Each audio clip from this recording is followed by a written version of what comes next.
بسم الله الرحمن الرحیم. سلام و عرض ادب دارم خدمت تمامی شما عزیزان و بینندگان برنامه خودتان، برنامه لحظه های آسمانی. در یکی از دیگر از قسمت های برنامه هستیم در روزهای پرنور و پرفیض و پربرکت رمضان و این بار و این روز در این برنامه مهمان عزیز گرانقدری را با خود داریم، جناب استاد فضل حق سلیمانی. سلام و عرض ادب استاد، خوب هستین؟ بخیر هستین؟ خوش آمدین.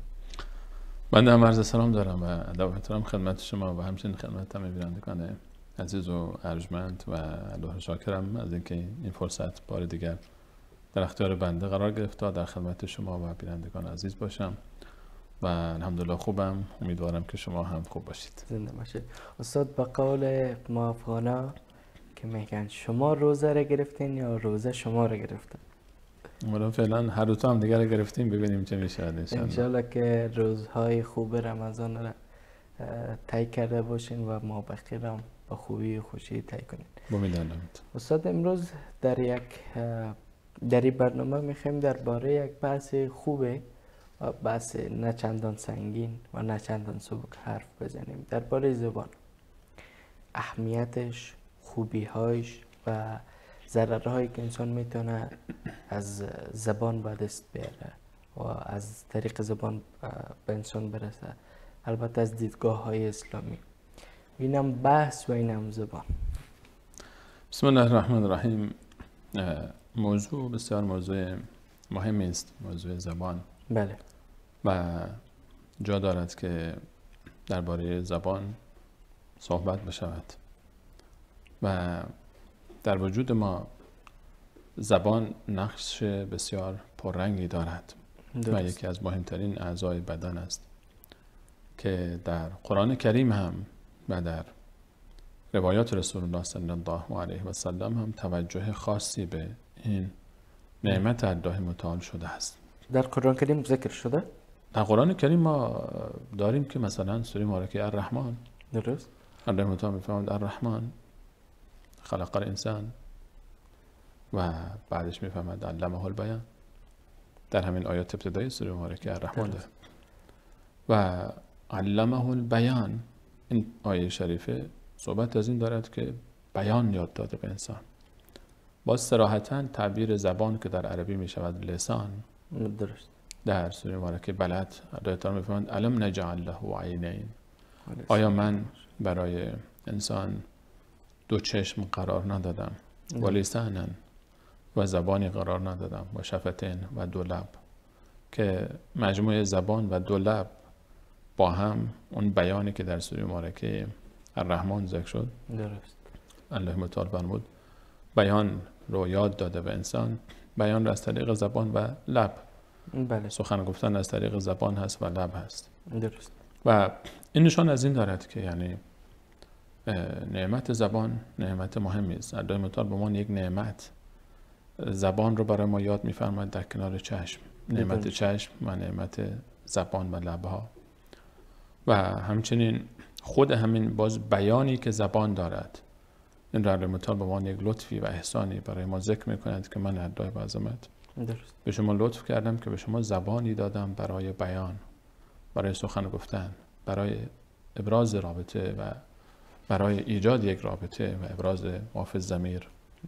زبان عضوی است از بدن که اهمیت فوق‌العاده‌ای دارد و این زبان برای ما یک نعمت بسیار بزرگ است و این نعمتی است که الله متعال در اختیار ما قرار داده و باید این نعمت را درست استفاده بکنیم. و این زبان وسیله است برای ایجاد ارتباط بین ما انسان ها. درست. و اگر زبان نمی بود ما به سختی می توانستیم با یکدیگر ارتباط برقرار کنیم. و از نشانه های باز الله متعال می فهمد قدرت الله متعال این هست که و من آیاته، یکی از نشانه های قدرت الله متعال خلق السماوات و الارض، خلقت آسمان ها و زمین است، و اختلاف السنتکم و الوانکم، و اختلاف زبان های شماست و اختلاف رنگ های شماست. الله متعال خود همین اختلاف زبان ها را، باز ما زبان های مختلف داریم، خودش باز از عجایب قدرت الله متعال است که این زبان چگونه وقتی که میچرخد فارسی صحبت میکند، به شکل دیگری میچرخد عربی صحبت میکند، به شکل دیگری میچرخد انگلیسی صحبت میکند، شکل دیگری میچرخد و این خودش یک لطافت جالبی دارد و این زبان از کودکی وقتی که تمرین میشود و یاد میگیرد انسان، ما همونطوری که سخن گفتن را در یک زبان یاد میگیریم، مثلا با فارسی صحبت میکنیم، فارسی یا عربی یا انگلیسی هر زبان دیگری تمرین میکنیم با کودکانمان، با خودمان که درست استفاده بکنیم، تلفظها، کلمات، حروف، به هر حال این نیاز به تمرین دارد. بله.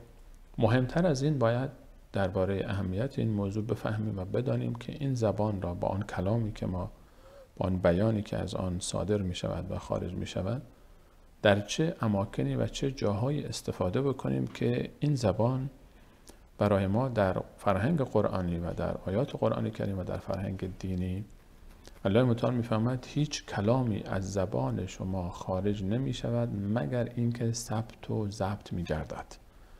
می‌فرماید ما یلفظ من قول الا لدیه رقیب عتید. شما هیچ سخنی را به زبان نمی آورید مگر اینکه الله متعال اون را، الله متعال ملائکه‌ای دارد که آن را ثبت و ضبط می‌کنند. درست. ما هر آنچه که میگوییم بلا استثناء همه اینها ثبت و ضبط می شود. برای چیست؟ برای اینکه این زبان الله متعال این توانمندی رو در اختیار ما قرار داده است و استفاده درست از آن می شود و استفاده نادرست هم از آن می شود. و اینجا الله متعال ما رو بالاخره بیهوده نیافریده است. ما برای یک امتحانی، برای یک آزمایشی و ابتلایی به این دنیا آمده ایم که الله متعال ما رو امتحان میکنه بدون شک. و یکی از موارد مهمی که ما درباره او از ما پرسیده خواهد شد و حرف ما موضوع زبان است. زبان سخنگوی بدن است. ما زبان سخنگو هستیم. مثلا شما الان یک وزارتخانه‌ای، یک سخنگوی وقتی که صحبت میکند باید تمام کلمات خود را با دقت، با انتخاب کلمات مخصوصا در بحث‌های سیاسی کلمات خاص استفاده بکند که هر کدام از این کلمات باز پاسخ دارد. شما عنوان نماینده یک مجموعه وقتی که صحبتی بکنید حرف شما به حساب همه نوشته می شود.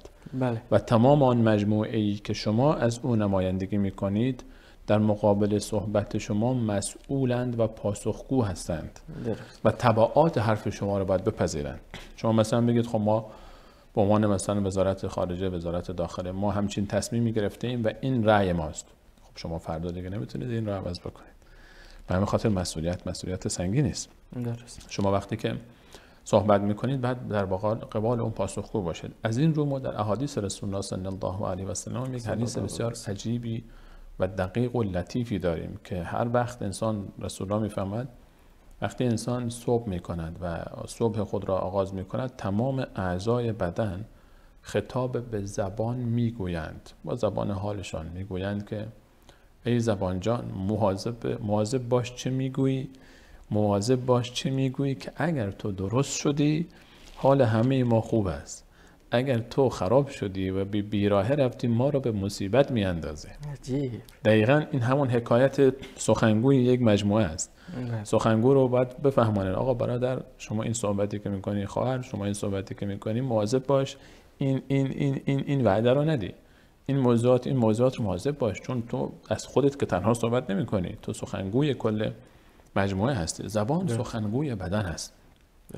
و در فارسی هم ما داریم که میگن که رسوایی های انسان از سخن پیدا شود، پسته بیمغز چون لب وا کند رسوا شود.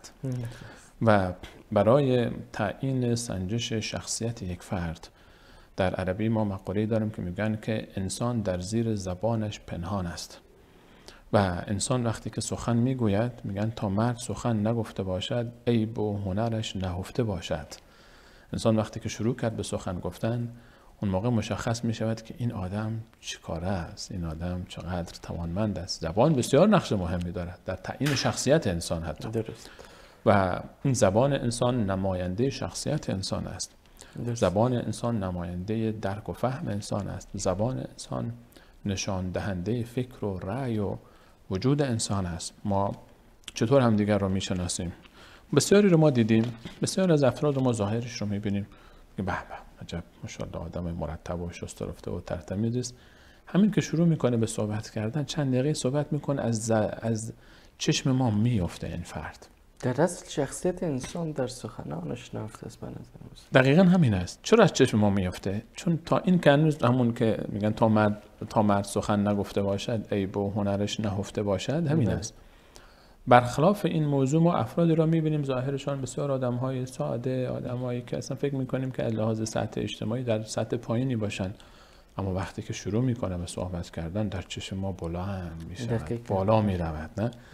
به همین خاطر مقوله زبان بسیار مهم است و این زبان رو ما در دین مبین اسلام بسیار بسیار روی این تاکید شده است و از اینجاست که رسول الله صلی الله علیه و سلم میفرماید که در حدیثی که بسیار حدیث کلیدی است در باب کنترل زبان، رسول الله صلی الله علیه و سلم میفرماید که من کان یؤمن بالله والیوم الاخر، هر کسی ایمان دارد به الله و روز آخرت. یعنی این یک مقوله اعتقادی است، یعنی شمایی که معتقد هستید به حساب و کتاب آخرت، شمایی که میدونی یک روزی بعد پاسخگو باشید در برابر تمام اعمالی که انجام میدهید، مواظب زبانت باش که این زبان تو را به بلاهای سختی گرفتار نکند. حدیث میفرماید که من کان یؤمن بالله والیوم الاخر فلیقل خیرا او لیصمت، کسی که ایمان به الله و روز آخرت دارد یا سخن نیکو بگوید یا خاموش بنشیند. و این معناست که یعنی شما وقتی حرف میزنید، این زبان این نعمت رو الله متعال به شما داده است، این رو در جایی که باید درست استفاده بکنید درست استفاده بکن. و در روایت دیگری فرمود من صامت نجا، کسی که سکوت کند، کسی که او خاموشی گزیند در جایی که شر است، در برابر شر طبیعتا. در همون تکمیل حدیث قبلی که رسول الله فرمود که انسانی که ایمان دارد به آخرت و روز آخرت، ایمان دارد به قیامت، یا کلام نیک بگوید یا خاموش بنشیند. و فرمود من صامت نجا، کسی که خاموش بنشیند از گفتن شر، از وارد شدن در گناهان زبان نجات مییابد. و هیچ عضوی در بدن خطرناکتر از زبان نیست برای بدن انسان، چون حرفی که زبان زد نمیتوان او رو برگرداند، خارج شد و رفت. و معروف است که سه چیز وقتی رفتن بر نمیگردن. یکی حرف است، از زبان که خارج شد دیگه رفت، دیگه بر نمیگرده این حرف. شما حرفی که زدی دیگه تاوان او رو باید پس بده، چون نمیتونی برگردونی حرفت رو. دوم موضوع زمان هست، زمان که از دست بر نمیگردد. و سوم میگن اعتماد، و کسی که اعتماد دارد به ما، اگر اعتماد او از ما سلب شد به این راحتی دیگر به ما اعتماد نخواهد کرد. اعتماد اگر رفت. زبان، درباره زبان، در کنترل مقوله زبان ما در روایات رسول الله صلی الله علیه و سلم تاکید بسیار زیادی در این باب شده است که ما زبان خود را کنترل بکنیم. و رسول الله صلی الله علیه و سلم در یک حدیث عجیبی برای بیان اهمیت این موضوع فرمود که هر کسی برای من دو چیز را ضمانت کند، من جنت را برای او ضمانت میکنم. خیلی جالب. یعنی رسول الله است دیگه، یعنی آدم عادی نیست که، انسان عادی نیست. رسول الله فرمود دو چیز را برای من ضمانت کنید، من بهشت را برای شما ضمانت میکنم. دو چیز. یکی کسی که ما بین دو لب خود را برای من ضمانت کند که زبان است، و دوم کسی که ما بین دو پای خود را برای من ضمانت کند، شرمگاه خود را. درست. این دوتا را کسی ضمانت کرد، رسول الله فرمود من بهش را برای او ضمانت میکنم. قرار دادن زبان در کنار شرمگاه نشان از چی دارد؟ نشان از اهمیت فوق العاده این عضو بدن زبان دارد. یعنی به تعبیر ساده تر، یعنی اینکه ای انسان مسلمان، تو از شرمگاه خود چطور محافظت میکنی؟ آیا هر جای او را نشان میدهی به دیگران؟ آیا هر جای او را باز میکنی؟ مگر در جایی که اجازه داده شده از شریعت. درست است؟ چون مهم است. شرمگاه برای هر کسی در کل زمین مهم است. هیچ قانونی، هیچ فرهنگی در روی زمین نیست این جامعه انسانی رو شما نمیابید که برهنگی را بپذیرد. این انسان‌هایی که بالاخره طبیعت خودشون مسخ شده، اون بحث جداست. برهنگی فرهنگ نیست. برهنگی، اگر برهنگی فرهنگ می بود، حیوانات خیلی با فرهنگ‌تر می بودن. و یکی این هست، یعنی نشان از این دارد که ما دید ما به زبان باید مثل دید ما به شرمگاه باشد. یعنی چرا؟ یعنی اینکه مسلمان چرا زبان خود رو هر جایی باز میکنی و هر چه داره تو میخواد میگویی؟ قبل از اینکه باز کنی زبان را ببین آیا اجازه گفتن این حرف را داری؟ یک بررسی بکن. ما متاسفانه خیلی وقتها اول حرف میزنیم بعد فکر میکنیم که چی گفتیم، در حالی که باید قبل از اینکه بگوییم حرف بزنیم باید کنترل کنیم. و معروف از ابوبکر صدیق رضی الله عنه که زبان خود رو بعضی وقتا میگیره میگفت ای زبان، ای مواظب باش، مواظب باش که منو بدبخت نکنی، در به در نکنی. گویا که زبان عضو جداست. این حکایت یعنی که چرا؟ چون واقعا زبان در فارسی ما داریم میگیم که زبان سرخ سر سبز را دهد برباد. همین زبان است. و رسول الله علیه السلام فرمود که در حدیثی معروفی یک صحابه رو توصیه میکرد که این کار رو بکنه. این کار در پایان فرمود که آیا به تو بگویم که مهمترین شیئی که به تو توصیه میکنم چیست؟ فرمود که زبان خود رو بیرون آورد، رسول الله با زبان گرفت این رو کنترل کن. و اون صحابی تعجب کرد، گفت یا رسول الله، آیا ما به خاطر آن چیزی که زبان ما میگوید هم محاسبه میشویم؟ رسول الله فرمود که خب ابتدای اسلام بود و شاید صحابه تعجب میکنن که حرف زدن هم مگر کنتور میاندازد؟ مثل امروزا میگن آقا حرف بزن. حرف زدن که مالیات نداره، حرف زدن که فاتوره نمیاره برای تو، فاکتور نمیندازه. در حالی که این از هر چیز دیگری بیشتر فاکتور میاندازد و این مالیات دارد. ما یلفظ من قول الا لدیه رقیب عتید. در مطلب به خاطر تک تک حرفای ما رو مؤاخذه میکند، حرف کلمات به کلمات اینا. و صحابی فرمود که یا رسول الله، آیا ما به خاطر صحبت خودم مؤاخذه میشیم؟ رسول الله فرمود که ذکرت که امک، مادر تو به عزای تو بنشیند. آیا غیر از دستاوردهای زبان چیز دیگری انسانها را به دوزخ میاندازد؟ چقدر این جمله سنگین است. آیا غیر از آنچه زبان میگوید عمل دیگری انسان را به دوزخ وارد میکند؟ این نشان از این داره که این زبان بسیار مهم است. متاسفانه یک نکته‌ای که ما بسیار بسیار بسیار از آن غافل هستیم، اهمیت این عضو است. درست. ما متاسفانه طوری شده که بعضی وقتها فکر میکنیم زیاده حرف زدن هنر است و در حالی که دو چیز نشان ابلهی است. و قول سعدی میگوید که دو چیز نشان ابلهی است، یکی سخن گفتن به وقت خاموشی و دیگری خاموشی به وقت سخن گفتن.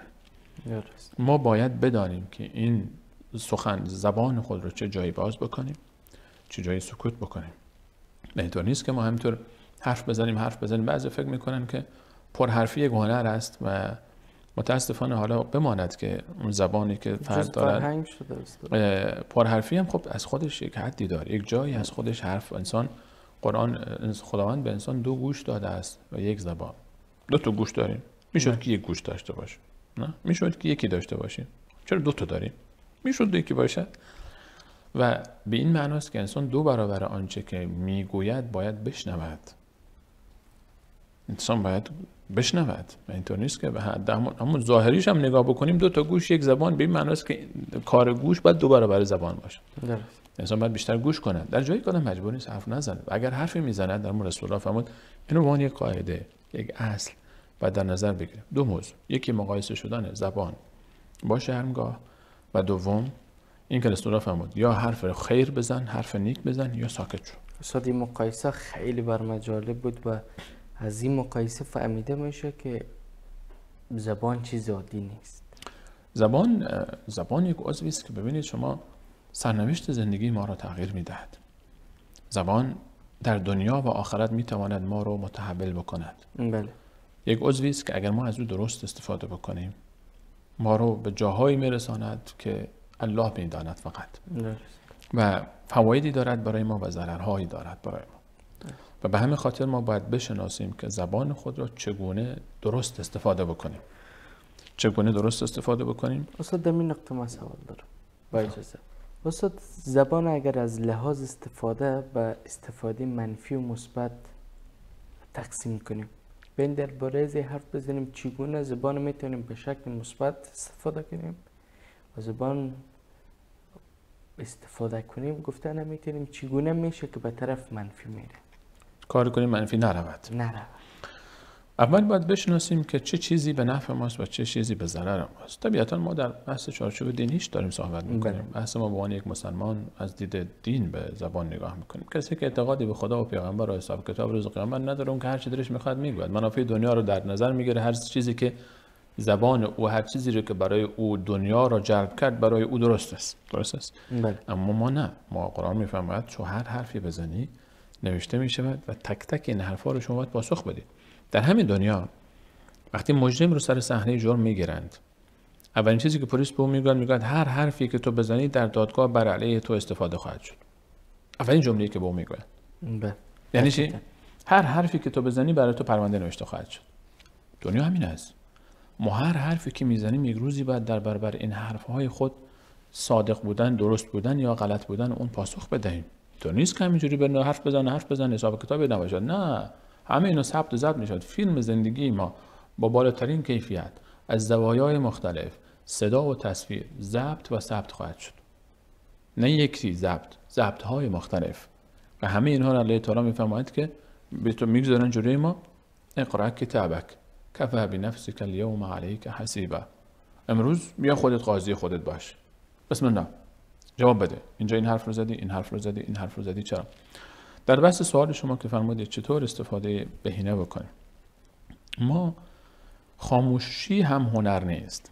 درست. همون چیزی که سعدی گفتم دو چیز نشان ابلهی است، یکی خاموشی به وقت سخن گفتن و دیگر سخن گفتن به وقت خاموشی. اینطور نیست که سکوت محض هم هنر باشد. بعضی جاها نباید سکوت کرد، بعضی جاها خود سکوت جرم است، بعضی جاها حرف زدن جرم است. شناخت این موضوع مهم است. من کجا حرف بزنم؟ آنچه که استفاده او همیشه خوب است، همیشه خوب است. استفاده زبان در ذکر و یاد الله متعال است. درست. یکی از مسائلی که متاسفانه ما بسیار از آن غافلیم، از این ثروت عظیم به نام زبان، اون عبادت هایی است که ما می توانیم با زبان خود کسب کنیم و نمی کنیم. مثلا ذکر کردن. درست. بسیار ساده است. ذکر گفتن سبحان الله، الحمدلله، لا اله الا الله، الله اکبر و آنچه که برای ما کسب میکند. این زبان رو باید کار گرفت، باید استفاده کرد. زبان هم تو ساکت در محفل‌های ما، بسیاری از محافل ما نشستیم، مثلا یک بزرگواری صحبت میکنه، نشستیم منتظر هستیم، در اتوبوس این طرف آن طرف میریم، در تاکسی، در هواپیما منتظریم، در فرودگاه، این برنامه، کتابخانه و مسیر راه اصلا میریم، در حال راه رفتن است. اگر انسان مشغول بشه به ذکر، تسبیحی به دست داشته باشه، باز الان که باز الکترونی هم شده خیلی راحت، و انسان استفاده بکنه از این فضا، خودمون رو عادت بدیم، زبانمون رو عادت بدیم، ما میتونیم روزانه هزاران ذکر بگیم که هزاران عبادت برای ما ضرب بشه. درست. وقتی که رسول الله فرمود لا حول ولا قوة الا بالله، یکی از گنج‌های الهی است. وقتی فرمود سبحان الله و بحمده، کسی 100 بار بگوید در روز 100 بار، این 2 دقیقه 3 دقیقه بیشتر نمیشه سبحان الله و بحمده رو گفتن 100 بارش. هیچ کسی روز قیامت عملی بهتر از این انسان ندارد مگر اینکه بیشتر از او گفته باشد. اینا بسیار چیزای ساده است. اینها عبادت، اینها استفاده و سرمایه گذاری روی زبان است. ما باید از این زبان سرمایه گذاری بکنیم، روی زبان استفاده بکنیم از این زبان برای هدفی که ما خلق شدیم، برای قیامتمان، برای در دنیا هم استفاده بکنیم. در همین دنیا هم حالا آنچه که خیر است وقتی صحبت بشه، خودش چه عبادت‌هایی، زبان یک وسیله بسیار عظیم برای کسب یک دنیایی از عبادت هاست. یکیش ذکر است، ذکرهای مختلف. حالا من تفاصیلش رو میگذارم برای عزیزان درباره فواید اذکار، انواع اذکار. تلاوت قرآن کریم، و در تلاوت قرآن کریم رو رسول الله علیه السلام فرمود که هر کسی الف و لام میم را بخواند، من نمیگم الف حرف و لام، الف و لام میم یک حرف است، بلکه الفش یک حرف است، لامش یک حرف است و میمش یک حرف. برای هر حرفی 10 تا اجر پاداش میگیره. یعنی همین الف و لام میم رو کسی بگه که 30 تا پاداش. یک صفحه قرآن انسان بخونه چند صد چند هزار پاداش میگیره. و این از ما وقتی نمیگیره خواندن قرآن کریم. بعضی از عزیزان شاید بگن خب من تلاوت بلد نیستم، شاید فرصت ندارم، حفظ نیستم، سر کار هستم. خواندن این سوره الحمدلله رب العالمین چقدر وقت میگیره؟ همین رو کم حفظیم. استاد شنیدنش چطور؟ اون شنیدن یک عبادت دیگری است. نگاه کردنش عبادت است، خواندنش عبادت است، شنیدنش عبادت است، تفکرش عبادت است، تعقلش عبادت است. اونها یک بحث دیگه است. اما چون حالا فعلا محور صحبت ما زبان هست، ما روی زبان تاکید داریم. خواندنش سوره قل الله احد، قل اعوذ برب الفلق، قل اعوذ برب الناس، همینها رو تکرار کردن که وقتی نمیگیره. این یک نمونه است. یعنی ما باور بکنید روزها میشه که از ما اگر خودمون رو عادت بدیم، راحت صلوات فرستاد. رسول الله علیه السلام فرمود که کسی که یک بار بر من درود بفرستاد بگه اللهم صل علی محمد و آل محمد، همین قدر تا نیاز نیست که کامل، حالا انواع اقسامی داره ذکر درود هم باز. این رسول الله علیه السلام فرمود کلمات 10 تا درود بر او میفرستاد. در روایت دیگر فرمود کسی که صلوات بخواند زیاد بخواند، غم او از بین می رود، رزق و روزی او زیاد می شود، گناهان او رو الله متعال می بخشد. 3 تا اجر، یعنی 3 تا الله متعال دوباره صلوات بفرسته بر شخص. اینها با چی کسب میشه؟ با زبان. درست. نیاز هم نیست که آدم حتما بگه اللهم صل علی محمد در جمع نشسته باشه، همینطور آرام. همین که زبان حرکت میکنه در داخل دهان. و جالب است که مثلا ذکر لا اله الا الله طوری است، یک لطافتی در این ذکر لا اله الا الله است که وقتی شما میگه لا اله الا الله لبهای شما اصلا تکان نمیخوره، کسی اصلا متوجه نمیشه. شما اگه لا اله الا الله بگید در سکوت کامل، شما اصلا همین تکرار کنید لا اله بدون اینکه لبها نقشی نداره در خواندن لا اله الا الله. درست. زبان مطلق است، یعنی تنها عبادت از اون ذکرایی است که فقط زبان اون رو ادا میکنه. و اینها ذکر، عبادت، تلاوت، دعا. وقتی انسان دعا میکنه با زبان دعا میکنه، اگرچه دعای قلبی هم میشود، دعا نیاز نیست حتما با زبان بلند باشد، ولی بهتر است که ذکر با زبان، تلاوت و ذکر باید با زبان باشد که انسان زبانش تکان بخورد دقیقاً. و خصوصا در نماز وقتی کسی میخونه، بعضی در نماز همینطور سکوت نشستن ذهنی میخونن، نه، زبان باید حرکت بکن، زبان باید حرکت بکن. و شهادت لا اله الا الله. اصلا ما چطور مسلمان میشیم؟ یک کافر چطور مسلمان میشود؟ با زبان گفتن اشهد ان لا اله الا الله و اشهد ان محمدا عبده و رسوله. با زبان میگوید.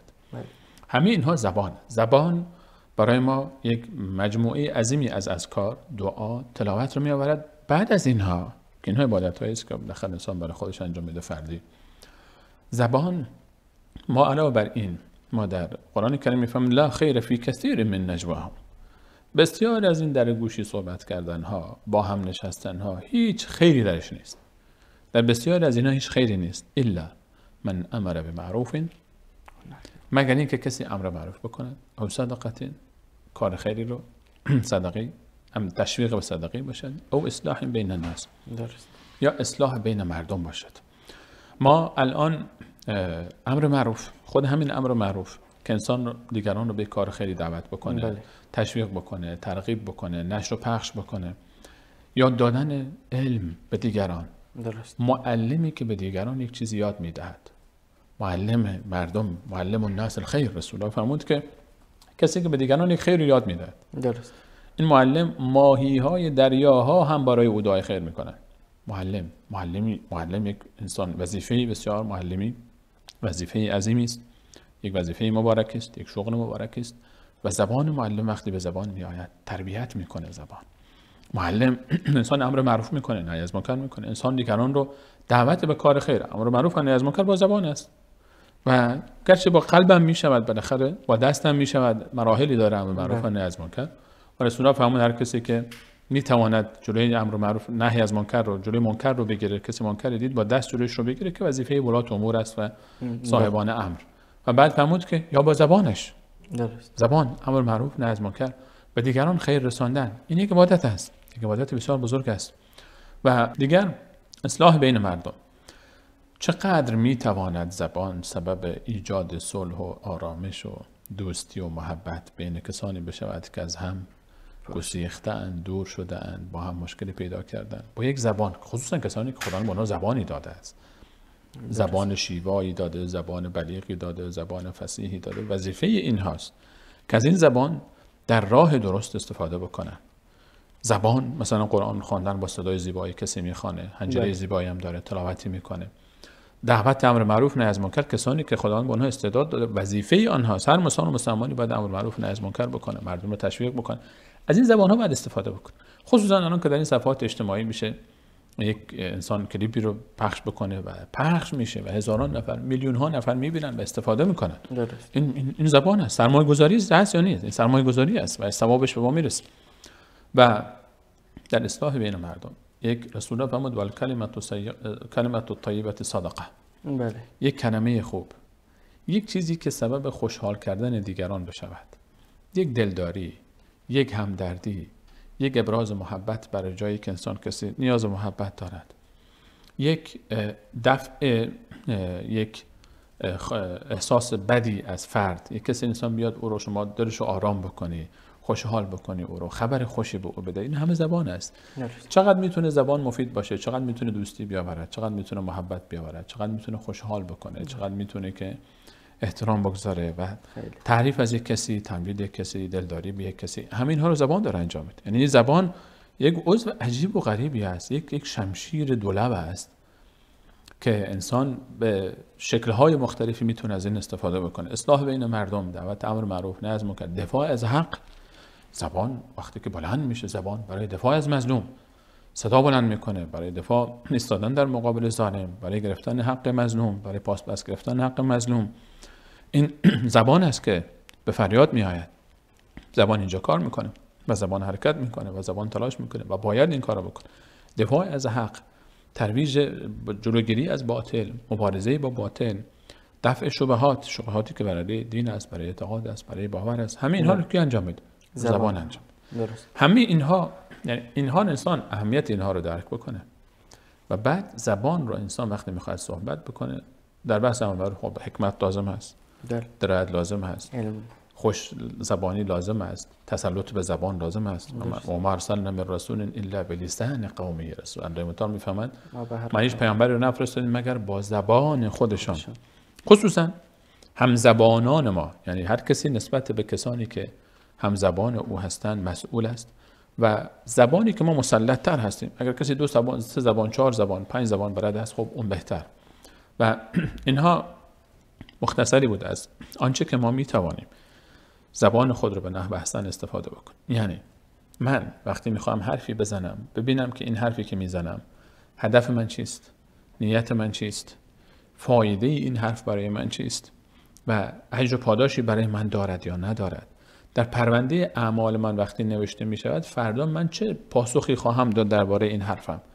اینها رو باید فکر بکنیم. طور نیست که همینطور دنیا بدون حساب کتاب باشه، ما هر چی بگوییم و دیگه اینها ننوشته بشه و نه به کسی بر بخوره. نه. این مختصری است درباره آنچه که شما فرمودید چگونه از زبانمون درست استفاده بکنیم. صد این نقطه ارتباط زبان با اخلاق خوب یا اخلاق بد، اگر ارتباط باشه چگونه اگر ارتباط داره زبان انسان با زبان یک بسیاری از صفات اخلاقی خودش رو در زبان نشان میده. درست. یعنی بسیاری از صفات خوب اخلاقی در زبان نهفته است، همونطور که اگر این زبان از مسیر خارج شد و به بیراه رفت، بسیاری از صفات بد اخلاقی رو زبان مرتکب میشه باز. یعنی اونقدری که گناه انجام میده زبان، شاید هیچ عضوی در بدن نتواند که این گناهان رو انجام بده. و اونقدری که عبادت میکنه زبان، شاید کمتر عضوی در بدن بتواند که انقدر عبادت بکنه، مگر اینکه قلب باشه، چون اون صداقت قلب، اخلاص قلبی، ایمان، توکل، اعتقاد، اون بالاخره یک نیروی قوی است و در وجود ما خود قلب هم از لحاظ جسمی هم قوی‌تر و مهمتر از زبان است. درست. در روح هم قلب و لطافت قلب و صداقت قلب و صفای قلب هیچ چیزی با او برابری نمیکنه. و اعتقاد خالص و توکل و ایمان قوی که در قلب شروع میشه و بالاخره خودش رو نشان میده در اعضا و جوارح ما. و این موضوع اخلاق، کسی که زبان کنترل شده، دقیقی و تحت مراقبتی ندارد، امکان ندارد انسان خوش اخلاقی باشه. درست. ارتباط بسیار نزدیک و تنگاتنگی با هم دارن، زبان و اخلاق. و زبان سخنگوی بدن است، زبان سخنگوی روح است. اخلاق همون جمع خلق، یعنی صفات روحی رو میگیم اخلاق دیگه. بله. یعنی سیرت ماست، خلق ظاهر ماست، و صورت ماست. اخلاق همون خلق روح ما و سیرت ماست. نماینده اون چی است؟ زبان است. زبان نماینده اخلاق است. مثلا اخلاق خوب زبان خوب دارد. زبان خوب نشان از اخلاق خوب است و زبان بد باز نشان از زبان اخلاق بد داره. این فایده های زبان است اگر ما این زبان رو مدیریت کردیم و کنترل کردیم. زبان یک سلاح است. این سلاح رو وقتی انسان در مقابل بگیری استفاده میکنی. اما اگه به سمت خودت گرفتی موقع خودت رو میزنی. از ضررهایی که با زبان دارد، ما اینجایی که ما اشاره کردیم به برخی از خوبی ها، فواید و فایده های زبان.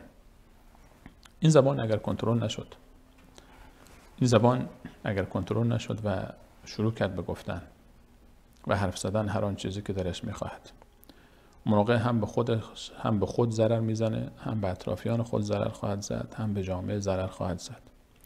و بزرگترین گناهانی رو که ما میبینیم از کفر، از شرک، از بیان جملات کفری و شرکی، ما اینها رو در زبان میبینیم. یعنی زبان تو یک چیز مهم است و یعنی تو توانایی داره که هم به خود، هم به شخص مقابل و هم به جامعه ضرر رسانده میتونه. بله. ما وقتی که یک نفر می آید، مثلا بله، یک نفر به عنوان سخنچین، مثلا درست، نمام در عربی بهش میگن نمام، سخنچین رسول الله فرمود کسی که سخنچین است وارد جنت نمی شود است. این انسان حتی اگر مسلمان باشه، یعنی به معنای این است که بسیار خطرناک است، یعنی کار خطرناکی دارد میکند. درست. یعنی اینکه این مستقیم وارد جنت نمیشد، اگه مسلمانی باشه و گناهکار کرده باشه خب میرود به دوزخ و میسوزد، دوباره خارج خواهد شد در پایان. اما به این معنی است که بسیار گناه بزرگی است سخنچین. و این سخنچین چیکار میکنه؟ یک نفری که سخنی را از کسی میشنود و این رو عوض میکنه و به دروغ میرود پیش کسی دیگری میگوید، یا همون سخن درستی است. حالا من با شما نشستم، یک حرفی پیش ما و شما رد و بدل میشه، درست. نمیخوام که این بقیه خبر بشن از این حرف. معامله کردیم، حالا رابطه‌ای بوده، هر چیزی، سلام علیکی هست، قراردادی هست، دیگران خبر بشن ناراحت میشن. آقا شما مثلا چرا با هم رفتی با فلانی قرارداد بستی؟ مثلا اون خبر میشه، میره و فلانی میگه یک چیزی به شما بگم، فلانی کار کرده، فلانی کار کرد. سخنچینی یکی از گناهان بزرگ و خطرناکی است که سبب ایجاد اختلاف، تفرقه، دشمنی و ایجاد یک فضای ملتهب در جامعه میشه. سخنچینی، تهمت، مثلا تهمت. بله. یک کسی راحت می‌نشینه میگه فلانی، ولش کن فلانی را. این تو آدمی دستش کجه، چشمش کجه، این آدم اینطوری، من فلانجا دیدم، تهمت میزنه، دروغ میگه. حتی وقتی بهش میگیم خب چرا این کار میکنی؟ من راست میگم. اگر راست بگی هم که باز غیبت کردی. خود غیبت، مثلا قرآن کریم درباره غیبت وقتی صحبت میفرماید که غیبت نکنید، میفرماید ایحب احدکم ان یاکل لحم اخیه میتا. میفرماید انقدر بد است به غیبت کردن، انگار که انسان گوشت جنازه برادر مرده خود را میخورد. و خداوند تشبیه کرده در متان غیبت رو به خوردن گوشت جنازه، چون وقتی که انسان غیبت میکنه، غیبت از غیب میاد، یعنی در غیاب کسی، در پشت سر کسی. درست. انسان حرفی میزند که اون نیست تا دفاع کند از خود، مثل مرده‌ای که حق دفاع نمیتواند از خود دفاع کند. شما گوشت خوردن گوشت مرده چون نمیتواند دفاع کند یک جنایت است. درست. و گفتن همون حقیقت حتی در غیبت، در تعریف غیبت نیست که انسان دروغی به نسبت بده فرد. همین که انسان یک چیزی رو، رسول الله فرمود که شما یک چیزی رو که برادر شما ناپسند میداند، یک عیبی در او هست، یک صفتی در او هست که دوست نداره شما این رو جایی بگید، دوست ندارد، این رو شما جای دیگری گفتید، غیبت است. همون حقیقت رو گفتنش غیبت است. اگر دروغ گفته باشه شخص که یک جرم بزرگتر داره، تهمت. غیبت یکی از گناهان زبان است. درست. که چه گناه بسیار خطرناک است غیبت. تهمت یکی از گناهان زبان است. دروغ، کذب. دروغ یکی از گناهانی است که یعنی در قرآن کریم الله تعالی فرموده فنجعل لعنت الله علی الکاذب. لعنت الله بر دروغگویان. الله تعالی دروغ یک صفت بسیار بسیار زشتی است که نه تنها مسلمانان، قبل از اسلام دشمنان رسول الله علیه السلام، ابو جهل و ابو لهب و کسانی که در میدان جنگ با رسول الله می جنگیدن هم دروغ نمیگفتن. دوستان داشتن دروغ رو گفتن در شأن یک مرد نیست که دروغ بگوید. چیزی که متاسفانه الان مثل نقل و نبات ریخته در دیوار.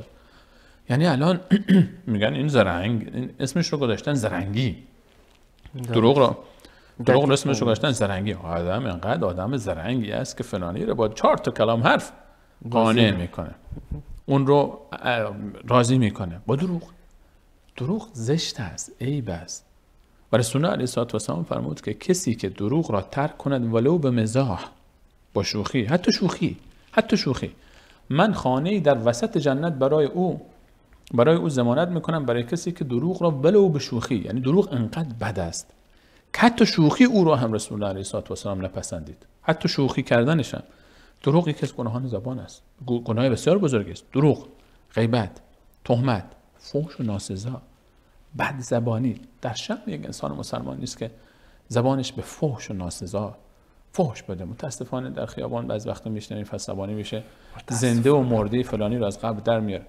و این چیزها، این بد زبانی، این زشت است. قرآن کریم میفهمد و قل لعبادی یقول التی هی احسن، و بندگان من بگو که بهترین جملات رو انتخاب کنن، بهترین کلمات رو، که این الشیطان ینزغ بینهم، شیطان از این زبان بر علیه ما استفاده میکنه.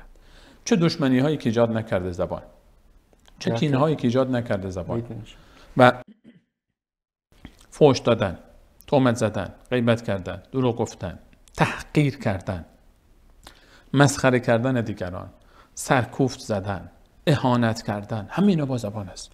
مثلا به طریق شوخی گفتین که من اینجا وضاحت حتی در شوخی کردن ها، ما متاسفانه در شوخی های ما، در شوخی ها، محفل هایی که ما داریم شوخی میکنیم، خیلی وقتا متاسفانه محفل های ما آمیخته از گناهان زبان، چیزی که در محافل ما بسیار زیاد است.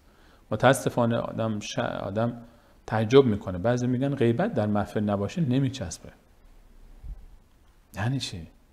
یعنی انسان مسلمان مثل این است که خدای نکنه انسان بگه سر سفره انسان مسلمان بگه سر سفره ما شراب نباشه این غذا ما نمیچسبه. یک انسان مسلمان همچین حرفی بزنه شما چی میگین بهش؟ اگر بگه سر سفره من گوشت خوک نباشه اصلا نمیچسبه به من، شراب نباشه اصلا نمیچسبه به من. در محفل مسلمان غیبت چه بلایی سر انسان در میآورد. گناهان انسان رو، گناهان کسی که غیبت میکنه این رو میشورد، یا عبادت های ما رو میدوان. اینا ثبت میشه. ما فکر میکنیم فلانی نیست که نمیشنود. الله که میشنود، الله که ثبت میکند، الله که ضبط میکند.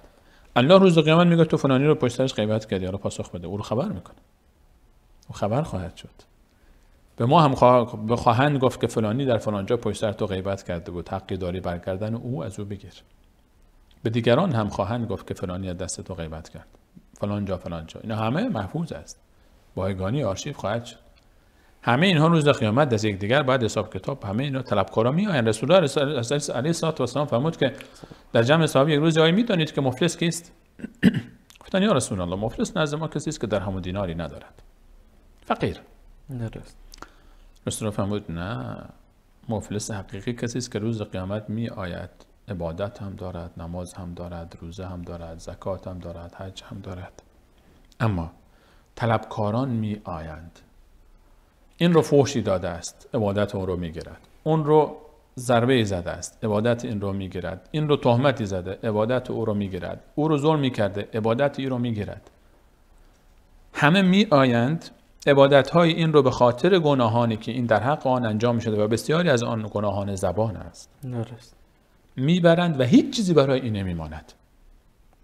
حقیقت فقیر حقیقی کسی است که عبادت‌های خود را مفت به دیگران می‌بخشد. خود را به زور این زبان اگر کنترل نشد تمام تلاش‌های عبادت‌های تمام اعضا را برباد می‌دهد. خاطر چی همون حدیث رسول الله فرمود بعد صبح اعضای بدن به زبان میگن زبان جان خواهش می‌کنیم کنترل کن خودت را. چیزی نگی که ما را در بدار بکنیم. اصلا دیگه پاکی یک تفکر بر من پیش میاد که زبان اراده جدا از مغز و قلب داره. زبان اراده ندارد. ما زبان یک عضوی است که سخنگوی مغز است. مشکل در مغز ماست، مشکل در تفکر ماست، مشکل در این است که من هنوز به این یقین کامل نرسیدم، حقیقت موضوع رو نفهمیدم که این کلمات باید بازخواست می شود. این کلمات اینا گناه است. غیبت جرم است، غیبت به ضرر من است، دروغ به ضرر من است، تهمت به ضرر من است. اینها رو من هنوز نفهمیدم. شکستن دل دیگران با زبان به ضرر من است. درست. من درباره دیگران امر به منکر ضرر من است، گفتن کفریات، گفتن شرکیات.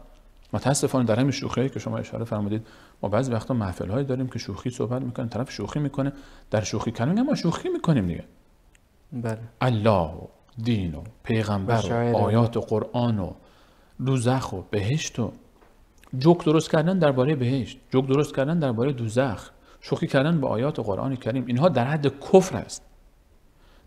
در زمان رسول الله علیه السلام عده‌ای از منافقین که ادعای اسلام داشتن آمدن جمله‌ای گفتن در غزوه تبوک، بازگشت از تبوک، گفتن از قاریان قرآن ما شکم بزرگتر، شکمیتر یعنی پرخورتر، تنبلتر نیست اصلا.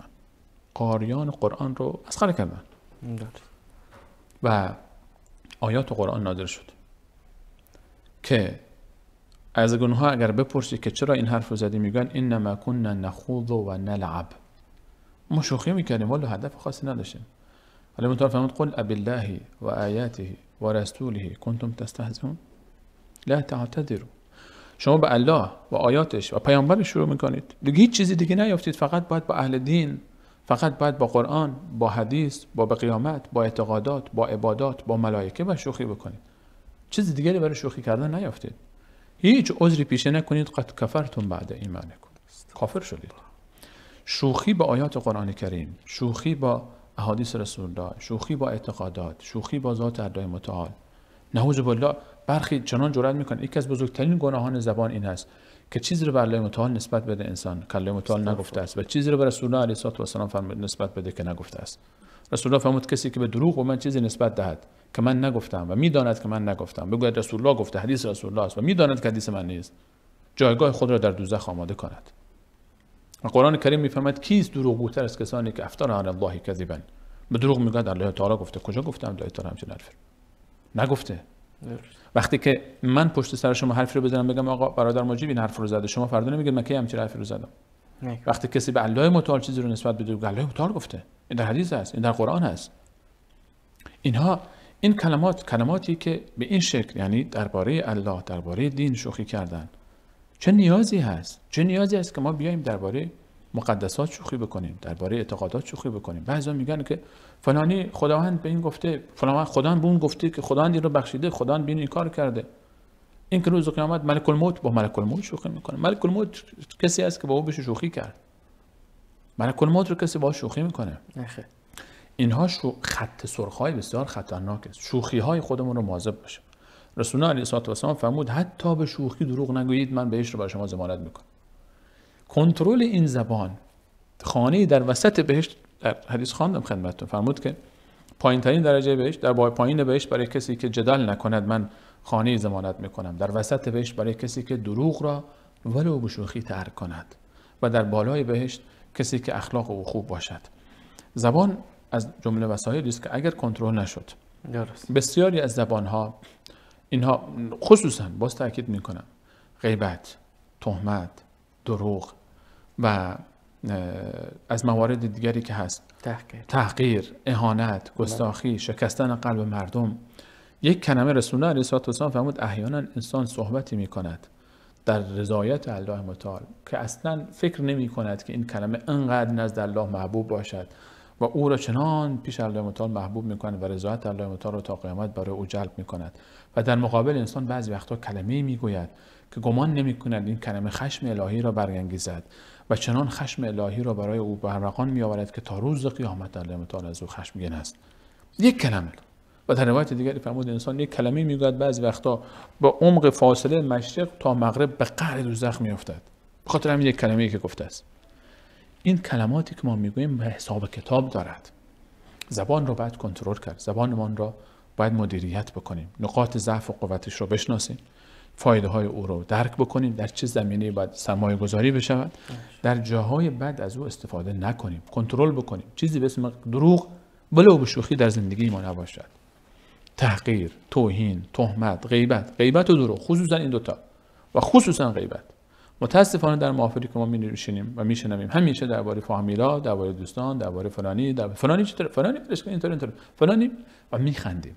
برای خندیدن ما ولی این چیزا ارزش خندیدن ندارد. باید اصلاح بکنیم، باید تجدید بکنیم محفل‌های خودمون. انقدر صحبت برای شوخی، برای خنده، سرگرمی‌های مناسب، سرگرمی‌های سالم، شوخی‌های سالم انقدر هست. نیازی نیست که ما با غیبت دیگران بخندیم، با تهمت به دیگران بخندیم، با تأخیر دیگران بخندیم، استفاده از ضعف مردم و با خدای نکرده برویم در مباحث دینی و مواردی که من حالا اجالتا اشاره کردم با سرعت درباره مواردی است که باید مواظب باشیم تا زبانمان را استاد من مطمئن هستم بعضی از کسایی که کلیپ خواب دیدن ادعا را خواد کردن که همین شوخی هم بر ما مانده بود، همین را از ما میگیرین. استاد خیلی یک چند مثال از شوخی که نوع درستش باشه اگر بر ما بدید. ببینید در شوخی ها حالا ما اگر بخوایم مثال بزنیم خب یه قاعده بگوییم بهتر است تا مثال بزنیم. درست. قاعده اصلی این است که هر شوخی که در او اهانتی به اعتقادات نیست، خدا و پیغمبر و دین و قیامت این چیزا نیست. درست. دوم در اون شوخی توهین به یک قوم خاص، به یک طایفه خاص، به یک شخص خاصی نیست. بعضی شوخی ما اینطور است فلانی گفت فلان قوم فلان طایفه، متاسفانه این چیزا در جوک‌ها هست. درست. و ذکر یک فرد خاصی که حالا چه بشناسیم یا نشناسیم نیست. حالا مثلا یک فردی میتونه بدون ذکر نام یک اتفاقی افتاده، یک خاطری افتاده برای یک فردی، بگی یک فردی از دوستان، حالا نیاز نیست که حتما من بگم که مجیب مثلا اسم شما رو بیار. مثلا برای شما یک اتفاق جای با هم میرفتیم، یک اتفاقی افتاده به حالت جالبی است، شوخی مانند است، من ذکر بکنم، نیاز نیست که اسم بگیریم، نیاز نیست که معرفی بکنیم، بگیم یکی از دوستان رفته بود فلان جا اینطور گفته بود، اونا اینطور گفته بودن، این اینطور شنیده بود. اینها مواردی هست که نه در غیبت داخل می شود. چیزی که غیبت در او باشد، تهمت در او باشد، اهانت باشد، گستاخی باشد، توهین به یک قوم باشد، زیر سوال بردن یک قشر خاصی باشد و زیر سوال بردن بحث‌های اعتقادی باشد، اینها مطلقاً حرام است. نباید داخل بشیم. ما متاسفانه بعضی وقتها صحبتایی که میشه دوستان میگن خب حالا یک چیزی مانده بود، این حقیقت نیست. ما در ازدواج ها مثلا میگیم آقا شب عروسی، شب‌های ازدواج رقص و پایکوبی و شراب و فلان میگن یک شب است که بیشتر نیست. شب اول زندگی رو شما با فسق و فجور شروع بکنید. ازدواجی که خودش عبادت است، عبادت رو شما با گناه شروع بکنید. شما میشه که نماز بخونید، وقت نماز بگید خب یک آهنگ اینجا شروع بکنم وقت نماز حس بهتری داشته باشم. میشه؟ نه خیر. شما میشه وقت سحری بگید آقا وقت سحری همون تبله هم بیار، یک بطری شرابی هم بیار که ما بخوایم روزه بگیریم. میشه عبادت رو شما با فسق و فجور قاطی بکنید؟ نه خیر. ازدواج یک عبادت هست یا نیست؟ محفل ازدواج یک عبادت هست یا نیست؟ چطور میشه یک محفل ازدواج من عبادت رو با فسق و فجور قاطی بکنم؟ مفاهیم رو وارونه فهمیدن این است. به والا بسیار صحابه هم شوخی میکردن، صحابه هم با هم دیگر میخندیدن، صحابه هم با هم دیگر شوخی داشتن، صحابه هم با هم دیگر بگو بخند داشتن. خیلی هست. حالا فرض نیست اگر باز فرصتی شد ما شما یک روزی کلا در این باره صحبت بکنیم، شوخی و درباره شوخی ها و درباره تفریحات سالم. قاعده ها رو دقت بکنیم. یک دنیا هست، یعنی مثلا حرام هایی که خداوند برای ما حرام کرده چند تا هست؟ انگشت شمار است. از بین کل نوشیدنی هایی که حرام شده چند تا نوشیدنی حرام شده؟ از بین خوردنی ها چند تا برای ما حرام شده؟ بقیه هر چیز حلال است. در شوخی ها هم چند تا محدود است. غیبت نکن آقا، تهمت نزن، اهانت نکن، تحقیر نکن، اهانت به خدا و پیغمبر و دین اعتقاد و باور نکن. بعد از این در این چیزها هر چیز دیگری مجالش باز است. سرگرمی های سالم است، صحبت های سالم است و این موارد مواظب باشیم که زبان ما نشود که سر سبز ما را برباد بدهد و کنترل بکنیم. با این زبان ما میتوانیم برای خود عبادت های بسیار بسیار زیادی کسب بکنیم و همین زبان هم اگر خدای نکرده مدیریت نشد در خواهد کرد ما را و روز قیامت نشود که برویم و ببینیم که تمام عبادت های ما را این و آن به خاطر غیبتشان، به خاطر تهمتی که گذاشتیم، داری که شکستیم، از ما بگیرن که فقیر حقیقی نشویم در روز قیامت. خیلی تشکر استاد. بحث خیلی جالب و خیلی مفید بود به نظر. تشکر استاد ازم. سلامت. عزیزان گرامی و بینندگان محترم، این بود یکی از برنامه‌های دیگر لحظه های آسمانی. تا دیدار بعد، تا یک برنامه بعد، یک مهمان جدید و یک موضوع جدید، شما را به الله آسمان و زمین میسپارم. ایام خوش و خوب و و رمضان خوب و خوش داشته باشید. خداحافظ.